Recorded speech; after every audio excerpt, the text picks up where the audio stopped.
오늘 아침에 에스겔 19장을 보도록 하겠습니다. 에스겔 19장 말씀을 봅니다. 에스겔서 19장 말씀. 에스겔 19장은 애가라고 할 수 있습니다. 우리 4장부터 24장은 유다의 심판이라고 그랬지요. 25장부터 32장까지가 이방인의 심판입니다. 원래 이사야, 예레미야, 에스겔은 같은 내용들을 이야기하고 있는데 유다의 심판과 이방인의 심판과 회복에 대해서 공통적입니다. 그런데 유다가 망한다, 다 이방인이 망한다, 그럼 이 세상이 다 망한다는 말입니다. 이거는 다 망하는데 유다가 망하는 것과 이방 나라가 망하는 것은 다르다. 유다는 회복된다. 물론 이방 나라 중에 일부가 회복됨을 이야기하고 있습니다. 애국 같은 나라가 회복될 것인데 예전과 같지 않고 아주 미약한 나라가 될 것이다, 이런 표현을 쓰거든요. 이것은 이방인들이 예수 그리스도께로 돌아오는 것을 상징하고 있습니다. 그래서 유다의 멸망, 이방인의 멸망이 동일하지가 않고 유다는 반드시 회복된다. 그래서 회복의 복음이 에스겔서 같은 경우도 33장부터 48장까지 있거든요. 48장까지가 회복에 대해서 집중 기록하고 있습니다. 이것은 유다도 망하고 이스라엘도 망하고 또 이방인도 망하고 다 망하지만 하나님을 믿는 주의 백성들은 다시 예수 그리스도의 십자가 보혈로 회복될 것을 말씀하고 있는 그런 이야기다, 그렇게 크게 볼 수가 있는데, 이제 4장부터는 유다의 멸망인데 4장부터 오늘 19장까지 저희들이 쭉 이렇게 보았습니다. 제가 도표를 만들어 드렸는데 그것을 여러분이 쭉 몇 번 읽으면서 내용의 흐름을 좀 기억하고 쓰시면 참 좋겠습니다. 자, 19장에는 무슨 이야기가 있냐면 1절에 보면 너희 이스라엘 고관들을 위하여 애가를 지어라. 그래서 애가를 짓는데 무슨 애가를 짓느냐. 2절에 보면 암사자 이야기가 나옵니다. 암사자. 그 다음에 3절에 그 새끼 하나를 키웠다. 암사자가 새끼를 낳았다는 거예요. 그래서 그 젊은 사자가 있었다. 그 다음에 그 5절에도 보면 또 이 사자가, 암사자가 그 젊은 암사자, 다른 젊은 암사자를, 다른 새끼를 키웠다, 이런 이야기들이 나옵니다. 이게 뭔가 하면 암사자는 유다를 이야기해요. 유다 나라가 왕을 키웠다는 거예요. 그런 이야기를 하면서 이 왕의 부패에 대해서 이야기합니다. 2절에 보겠습니다. 부르라, 네 어머니는 무엇이냐? 암사자라. 네 어머니는 암사자라. 유다를 두고 하는 이야기입니다. 유다가 사자들 가운데에 엎드려 젊은 사자 중에서 그 새끼를 기르는데 그 새끼 하나를 키우매, 이 왕을 이야기합니다. 이 유다가 왕을 세워서 왕을 키웠더니만은 젊은 사자가 되어 먹이 물어 뜯기를 배워 사람을 삼켰다는 거예요. 이 왕을 키우면 왕은 나라를 잘 다스려야 될 건데 먹이 물어 뜯는 거 배워가지고 사람들을 물어 뜯어 흔드는 이런 사자가 됐다. 4절에 이방이 듣고 함정으로 그를 잡아 갈고리로 꿰어 끌어 애굽 땅으로 갔다. 갈고리로 꿰어가지고 애굽 땅으로 갔다, 이런 표현을 했거든요. 여러분, 유다 왕 중에 애굽 땅으로 끌려간 왕이 여시 할 때, 그죠? 유다 왕 한번 해볼까요? 르아아 여여아아 요아웃 요아히머 아요 여시. 여시는 여여여 시드기야, 그렇잖아요. 그러니까 여여여 할 때 제일 앞에 있는 여가 여호아스 여호야김 여호야긴 시드기야, 마지막 왕 4명이 이렇거든요. 그 앞에 왕이 아요 할 때 아몬 요시야 그랬단 말이에요. 이 아요 할 때 요시야 왕이 애굽이 그때 이제 애굽이 저 바벨론을 잡아먹고 싶어서 저 애굽에서 쳐들어옵니다. 참 이런 거 보면 참 저끼리 잘 살면 될 낀데 자꾸 이게 이 사람 욕심이 끝이 없죠. 애굽 나라가, 에집트 애굽 나라가, 애굽이 여러분 대단했거든요. 뭐 애굽 나라, 애굽에 한번 가보시면 어마어마합니다. 애굽의 피라밋만 해도 에집트 피라밋이나 뭐 스핑크스나 이런 걸 볼 때 어마어마합니다. 그뿐입니까? 박물관에 가보시면 그 왕들, 뭐 파라오 왕들 이걸 뭐 이 돌로 깎아 만들어 놓은 거 보면 정교하고요. 어마어마하더라고요. 야, 그 뭐 왕이 썼던 돌 침대라든지 이런 것들을 보면요. 대단합니다.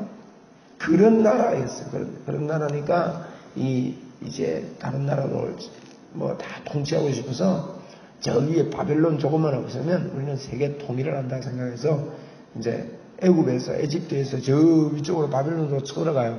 그러다 보니까 그 중간이 누굽니까? 이스라엘이에요. 마치 일본이 중국 쳐들어가려고 우리나라 쳐들어갔듯이 이제 이렇게 되니까 중간에 지나가는데 선지자가 나와가지고 요시야 왕 보고 그럽니다. 그냥 지나가도록 가만히 놔두세요. 이랬어요. 꼭 말 안 듣습니다. 요시야 왕이 괜찮은 왕이었거든요. 괜찮은 왕이었는데 말 안 듣고 가가지고 먹잇돌하는데 가가지고 싸우다가 죽었어요. 그리고 애굽이 올라가면서 왕을 죽였잖아요. 죽이고 내려오다가 보니까 이제 올라가가지고 별로 성산이 없었습니다. 그래서 이제 내려오다가 보니까 올라갈 때 이놈의 새끼들이 우리를 방해했단 말입니다. 그러니까 올라가가지고 이겼으면 뭐 좀 기분이 좀 괜찮았을 텐데 이기지 못하고 거의 성찰이 별로 없이 그냥 돌아온단 말이에요. 그러니까 얼마나 전쟁에서 피곤하고 힘들고 어렵겠습니까? 그리고 돌아오다가 가만히 생각하니까 올라갈 때 이게 우리 힘 좀 빼게 안 했으면 우리가 이겼을 텐데 이런 마음 들지 않겠어요? 그래 내려오다 보니까요. 가만히 생각하니까 그냥 못 오겠거든. 그럼 왕궁을 들렀다 옵니다. 왕궁을 뚝 들어가 보니까 올라갈 때 왕을 죽여놓으니까 그 다음에 왕이 또 서 있는 거예요. 그 왕이 이제 여호아하스 왕입니다. 애굽이 쳐들어갔다가 요시야 왕 죽이고 가서 전쟁하다가 돌아오다가 내리다 보니 왕이 또 서 있거든요. 그리고 애굽이 뭐라고 하는 겁니까? 이놈의 새끼들아, 너희들 왕이 이제 너희들이 스스로 왕 세울 그 자격이 있냐? 그러면서 이 왕을 갖다가 끌고 애굽으로 데려갑니다. 그 이야기입니다, 이게. 그래서 애굽으로 데려가니까 그 왕 여호아하스가 3개월밖에 왕을 못했어요. 그러니까 이제 애굽 나라가 이제 바벨론하고 한 3개월 전쟁을 하다가 돌아갔다는 이야기죠. 그래서 3개월밖에 왕을 못했는데 그 이야기는 지금 4절 이야기가 이방이 듣고 함정으로 그를 잡아 갈고리로 깨어 끌고 애굽 땅으로 갔다는 겁니다. 참 답답할 노릇이죠. 왕들이 세워놓으면 왕이라고 세워놓으면 왕이 왕짓을 좀 해야 되는데 이런 어려움을 유다가 당하는 것을 지금 애가로 슬프게 노래를 지어 불러라 그렇게 하고 있는 거예요. 자, 그렇게 되니까 5절에 암사자가 기다리다가 암사자가 누굽니까? 유다 아닙니까? 유다가 여호아스 왕을 기다리다가 아무리 기다려도 안 온단 말이에요. 기다리다가 소망이 끊어진 줄 알고 그 새끼 하나를 골라, 그 새끼가 누군가 하면 여호야김 왕입니다. 그 새끼 하나를 골라 젊은 사자로 키웠더니 6절에 보세요. 젊은 사자가 되어 여러 사자 가운데서 왕래하며 이 왕들이 하는 이야기들, 왕들을 이렇게 배운다 이 말이에요. 다른 왕들을. 그 왕래하면서 뭘 배웠느냐? 먹이 물어 뜯기를 배워 사람을 삼키며 그의 궁궐들을 헐고 성읍들을 부수니 그 우는 소리로 말미암아 땅과 그 안에 가득한 그 안에 가득한 것이 황폐한지라 그렇게 이야기를 하고 있는 것입니다. 그래서 이제 이 여호야김, 여호야긴 이런 왕들이요. 그 여호야김 왕도 11년을 통치하다가 이제 바벨론에 의해서 이렇게 죽임을 당하는데 이제 그 여호야긴 왕도요. 그 여호야긴 왕은 그 형제입니다. 형제. 여호야김의 형인데 그렇게 세움을 또 받아요. 나중에 여호야김. 그렇게 여자가 들린 이 왕들이 전부 다 좀 시원치 않습니다. 여시 할 때 이거 꼭 야시지라는 겁니다. 여시. 이 왕들이 포악하고 꼭 이랬습니다. 왜 우리 쉽게 말하면 일제시대 때 우리나라가 참 어려웠지 않습니까? 그러면은 이렇게 세움을 입은 위정자들이 나라를 위하고 백성들을 위하고 좀 이러면 좋은데 꼭 그럴 때 매국노 같은 놈들이 나와요. 나와가지고는 안 그래도 나라 잃어서 서글프고 어려운데요. 일본 앞잡이 노릇하고 얼마나 보기가 흉합니까? 우리가 영화 같은 데 있는데 저는 일제시대를 안 지냈습니다만은 이런 글들을 보면 꼭 뭐 야시직 같은 짓을 하고 이런 어려운 짓을 하고 간생의 짓을 하고 이런 놈들이 나오듯이 여기 보니까 이제 여시할 때 이 왕들이 잠시 뭐 물론 자기가 3개월밖에 뭐 여호야김이나 여호야기는 3개월밖에 왕을 못 하거든요. 여호아스는 애굽에 잡아가고 여호야기는 길게 살았다 그랬죠. 여호야기는 3개월 왕하고 나서 바벨론을 잡혀가요. 바벨론에.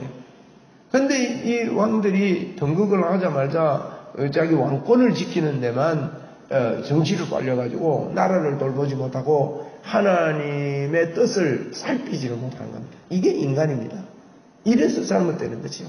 그래서 자기 개인의 유익, 내만 이렇게 생각을 하고 우리가 예수를 믿어도 그런 분들이 있습니다. 내 개인의 유익만을 위해서 내 개인의 뭐가 틀리면 제가 이 목회하다 보니까 내 개인의 뭐 자존심이 상하거나 내 개인의 어떤 아픔이 오면요 참 제가 막말 좀 할게요. 하나님이고 개똥이고 없어요. 진짜 마음대로입니다. 이런 식의 모습이 나타나는 이게 애가 부를 말합니다. 어려울 때 기도할 줄 아는 성도가 돼야 되고 힘들 때 아이고 하나님 이거 어째 됩니까? 이거 어째 해결해야 됩니까? 이렇게 가야 되는데 그렇게 하지 못하더라는 것입니다. 이런 현상들 그것들을 지금 이야기하고 있죠. 그래서 8절 이하부터는 쭉 읽으면 됩니다. 한번 읽어보겠습니다. 이방이 포위하고 있는 지방에서 그를 치러 와서 이방이 치러 와가지고 그 위에 거물을 치고 함정을 잡아 우리에 넣고 갈고리를 떼어 끌고 바벨론 왕으로 이르렀나니 보세요. 애굽으로 잡혀가고 바벨론으로 잡혀가고 이런 일들이 일어나게 되는 것입니다. 네 피의 어머니는 물가에 심겨진 포도나무 같아서 물이 많으므로 열매가 많고 가지가 무성하며 그 가지들은 강하여 권세 잡은 자의 규가 될 만한데 그 하나의 키가 굵은 가지 가운데 높았으며 많은 가지 가운데 뛰어나 보이다가 좀 괜찮는가 싶다가도 그 분노 중에 뽑혀서 땅에 던짐을 당하며 그 열매는 동풍에 마르고 그 강한 가지들은 꺾이고 말라 불에 탔더니 이제야 광야 메마르고 가뭄이 든 땅에 심어진 바 되고 그러니까 이게 뭐 나라가 힘들었다 이거죠. 메마른데 뭘 심어보세요. 어떻게 물도 안 주는데 살 수가 있겠습니까? 풀이 그 가지 중 하나에서부터 나와 그 열매를 태우니 권세 잡은 자의 왕이다 말이죠. 규가 될 만한 강한 자가 없는 거예요. 왕이 될 만한 사람이 없습니다.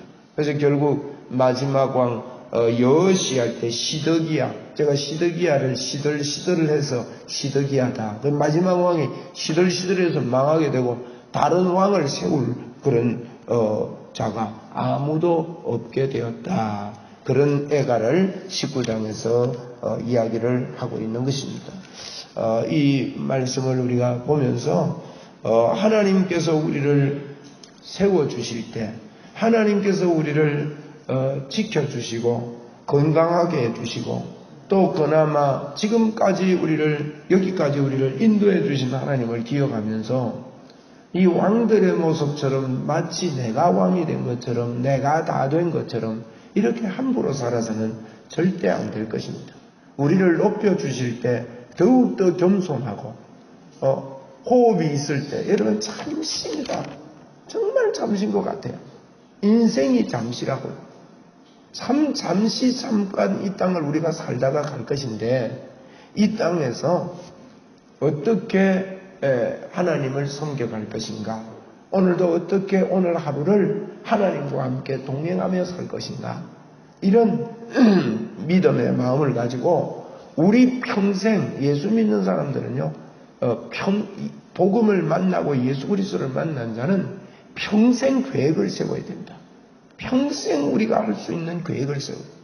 저는 복음을 만나고 예수님을 진짜 깨닫고 나면 첫째로 제자 훈련을 우리가 해야 되는데, 나 자신을 훈련할 때요, 첫째로 건강을 여러분 돌보시기 바랍니다. 건강입니다. 제가 볼 때는 건강이 제자 훈련의 첫째라고 봅니다. 복음을 깨닫고 나면 우리가 복음을 전할 이런 뜨거운 마음이 생기게 됩니다. 틀림없습니다. 그거는. 그럴 수밖에 없는 게 이 복음입니다. 그러나 예수님을 만났다. 예수 믿지 못하는 자들, 정확하게 복음을 누리지 못하는 자들을 향한 갈망과 뜨거운 마음이 생기고, 입에는 달지만 마음에는 쓴 그와 같은 일이 분명히 생기는 것이 하나님의 말씀이고 복음입니다. 그러면 이것을 증거하기 위해서 건강해야 됩니다. 건강을 위해서 평생 계획을 세워야 됩니다. 건강은 4가지로 우리가 관리할 수 있습니다. 첫째로요, 복음으로 마음이 편해야 돼요. 마음이 하나님 앞에 편안함이 있어요. 그래서 성령 충만하게 편함이 있어요. 두 번째는요, 음식입니다. 여러분, 어떻게 먹어야 되는지. 몸은 먹는 대로 몸이 갖추어집니다. 아무거나 많이 먹고 아무거나 함부로 이렇게 하지 말고, 젊을 때부터, 건강할 때부터 그래야 됩니다. 다 먹는 거에 있어서 병이 오기 때문에. 칼슘도 꼭 섭취를 하고, 칼슘 때문에 180가지 이상의 질병이 온답니다. 암의 원인도 칼슘 부족이라고 그래요. 그래서 우리가 이런 지식을, 요즘은 이게 의학이 일반화된 것 같아요. 그래서 이 건강하도록 자꾸 이렇게, 어떤 분은요, 건강하려고 건강의 식품이나 건강이 알약 있잖아요. 그걸 한 주먹씩 먹어요. 그 간에 물이 옵니다. 제가 그런 분 봤습니다. 근데 그분요, 얼마 어서 간에 이상이 와서 어려워서 돌아가시더라. 그래서 여러분, 건강하도록 잘 균형을 이루도록 해야 됩니다. 그 다음에 세 번째는요, 척추가 건강해야 됩니다. 여러분, 항상 척추를 바르게 돼요. 걸을 때도요, 이거요, 복음을 위해서 그래야 됩니다. 복음을 위해서. 내가 걸을 때도 어깨를 딱 뒤로 제쳐야 돼요. 그래서 가슴을 딱 펴고 이렇게 걸으면 일자 걸음을 걷습니다. 팔자 걸음 걷지 말고. 꼭 팔자 걸음 걷는지 일자 걸음 걷는지 내 발을 점검해야 됩니다. 그거요, 복음을 위해서 고쳐야 됩니다. 그래서 일자 걸음 걸어주면 척추가 건강해지고 굉장히 몸이 균형을 갖추게 됩니다. 그리고 네 번째로는요, 운동입니다. 꼭 내가 쉽게 할 수 있는 운동을 해야 됩니다. 여러분, 강아지가 아침에 일어날 때 보세요. 앞다리 쭉 빼고 뒷다리 쭉 빼고요, 하품 꽉 하고. 우리 사람들 그래 안 합니다. 우리도요, 기지개, 아침에 나는 일어나자마자 기지개를 힘껏 하겠다. 이것도요, 좋은 운동법이에요. 꼭 운동하세요. 저는 새벽에 일어나자마자 간단한 운동을 매일 합니다. 그래서 그런 운동들을 하고, 꼭 몸에 이렇게 호흡을 길게 하시고, 이런 것들을 자꾸 연습을 하고, 건강을 지켜야 됩니다. 그리고 그 다음에 우리가 꼭 가져야 돼요. 평생 계획을 가져야 돼요. 내 건강을 위해서 평생 계획을 가지고 복음을 전하겠다. 이러면 돈이 많고 좋은 차를 타고 내리는데 휠체어 타고 내린다. 그래가지고 어떻게 복음을 전하겠나요? 돈 많으면 무슨 소용이 있어요? 그러니까 건강을 위해서, 주의 복음을 위해서 하나님, 주님의 나라 갈 때까지 이 복음 전거하다가 가게 해달라고 건강을 지키고, 그것 때문에 절제를 하고, 그 다음에 우리가요, 우리 평생 동안 나는 평생 계획이 임마누엘의 영광으로 살겠다는 이 계획을, 복음을 가졌기 때문에 반드시 가지고 그것을 묵상하고 주님과 함께 늘 교제하면서 친밀한 그런 관계를 가지겠다고 평생 계획을 세워서 하나님 앞에 믿음으로 살아드린다면, 오늘 에스겔 19장과 같은 이런 안타까운, 왕으로 세움을 입고, 여러분, 우리가 왕이거든요. 우리가 왕 같은 제사장입니다. 왕으로 세움을 입고 등극을 하고 엄청난 예수 믿는 자의 권세를 우리에게 주셨는데, 이 권세를 가지고 이 땅을 권세 있는 주 예수 그리스도를 드러내는, 하나님 보실 때 아름다운 그런 왕으로, 우리는 왕권을 가졌지만 왕권이 우리에게 있는 게 아닙니다. 우리의 왕권은 예수 그리스도께 있습니다. 그러므로 그분을 높일 때 이 왕권이 크게 쓰임받는다는 걸 우리가 기억을 하고, 나와 함께한 그분에게 초점만 맞추면 왕권은 그냥 나오는 것이죠. 이 왕권으로 오늘 하루도 승리하시고 늘 기쁨으로 살고 감사로 살고 영광으로 살고 하나님과 오늘도 기쁨으로 동행하는 복된 하루 되십시다. 우리 한평생이 되십시다. 그렇게 계획을 세우고 하나님께 영광 돌리는 아침이 되기를 바랍니다. 기도하시고 자유롭게 돌아가십시다.